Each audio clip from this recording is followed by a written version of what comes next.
ഗതാഗത നിയമലംഘനത്തിനുള്ള പിഴത്തുക തട്ടിയെടുത്ത കേസിൽ വനിതാ പോലീസ് ഉദ്യോഗസ്ഥയുടെ അറസ്റ്റ് രേഖപ്പെടുത്തി. സീനിയർ CPO ശാന്തികൃഷ്ണനെയാണ് അറസ്റ്റ് ചെയ്തത്. പ്രതിയെ കോട്ടയം വിജിലൻസ് കോടതിയിൽ ഹാജരാക്കും.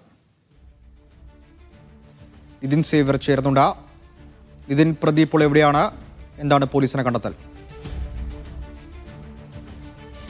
ഇന്ന് രാവിലെ ആയിരുന്നു ഈ പിഴത്തുക തട്ടിപ്പ് കേസിൽ പോലീസ് ഉദ്യോഗസ്ഥയെ കസ്റ്റഡിയിലെടുത്തത്. കഴിഞ്ഞ ദിവസം ഹൈക്കോടതി ഇവരുടെ മുൻകൂർ ജാമ്യാപേക്ഷ തള്ളിയതിനെ തുടർന്നായിരുന്നു ഇവരെ ഇന്ന് രാവിലെ കസ്റ്റഡിയിലെടുത്തത്. കിടങ്ങൂരിലുള്ള ബന്ധുവീട്ടിൽ നിന്നുമാണ് മൂവാറ്റുപുഴ DYSPയുടെ നേതൃത്വത്തിലുള്ള പോലീസ് സംഘം ഇവരെ കസ്റ്റഡിയിലെടുത്തത്. അതിനുശേഷം അല്പസമയം മുൻപ് ഇവരുടെ അറസ്റ്റ് രേഖപ്പെടുത്തുകയായിരുന്നു. ഇവരെ മൂവാറ്റുപുഴ ജനറൽ ആശുപത്രിയിൽ മെഡിക്കൽ പരിശോധന പൂർത്തിയാക്കിയ ശേഷമാണ് ഇപ്പോൾ കോട്ടയം വിജിലൻസ് കോടതിയിൽ ഹാജരാക്കുന്നത്. നേരത്തെ ശാന്തികൃഷ്ണന്റെ വീട്ടിൽ നടത്തിയ പരിശോധനയിൽ നിരവധി രേഖകൾ കണ്ടെത്തിയിരുന്നു. 30,000 രൂപ മാസ ശമ്പളമുള്ള ഒരു പോലീസ് ഉദ്യോഗസ്ഥ എങ്ങനെയാണ് 1.5 ലക്ഷം രൂപ മാസം ലോൺ മാത്രം അടയ്ക്കുന്നത് എന്ന് കോടതി ചോദിക്കുകയും ഇത് ഈ കേസിൽ പ്രഥമ ദൃഷ്ട്യാ തന്നെ കഴമ്പുണ്ട് എന്ന് കണ്ടെത്തുകയും ചെയ്തിരുന്നു. ഏതായാലും പ്രതിയെ കോടതിയിൽ ഹാജരാക്കി റിമാൻഡ് ചെയ്യും. നാളെ പ്രതിക്ക് വേണ്ടി പോലീസ് കസ്റ്റഡി അപേക്ഷ സമർപ്പിക്കും. നിലവിൽ ഈ കേസ് വന്നതിന് പിന്നാലെ തന്നെ ശാന്തികൃഷ്ണയെ പോലീസ് SP